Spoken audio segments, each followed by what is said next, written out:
ईश्वर 25 देखि 30 सम्म म यसरी पढ्नेछु आमाको निम्ति है। तिनी गौरव र शक्तिले सुशोभित हुने छिन् र भोलिको लागि तिनी चिन्ता गर्दैनन्।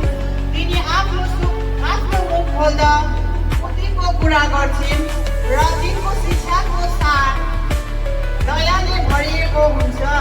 तिनी आफ्नो परिवारको कामको हेरविचार गर्छिन् र परिश्रम बिनाको कमाइ खाँदैनन्। तिनका छोराहरूले एकै मतका भएर तिनलाई सुखी भन्छन्। तिनका पत्नीले पनि तिनको प्रशंसा गरेर भन्छन्। धेरै स्त्रीहरूले आफ्नो योग्यता देखाउँछन् तर तिनीहरू सबैभन्दा श्रेष्ठ छौ। सौन्दर्य भ्रमात्मक हुन्छ औ सुन्दरता उडी जाने हुन्छ तर परमेश्वरको भय मान्ने स्त्री नै आदरणीय हुन्छन्। आमेन। परमेश्वरले सम्पूर्ण आमालाई आशीष दिउन्। हुन्छ, हामी मेरो आमाहरूलाई म अगाडि बोलाउन चाहन्छु। हामी आमाहरूको निम्ति हामी प्रार्थना गरिदिनेछौँ अनि यति बेला सम्पूर्ण आमाहरू अगाडि आइदिने र यति बेला खदाहरू लाएर सम्मान गर्नेछौँ।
Claro, te ponen de nuevo.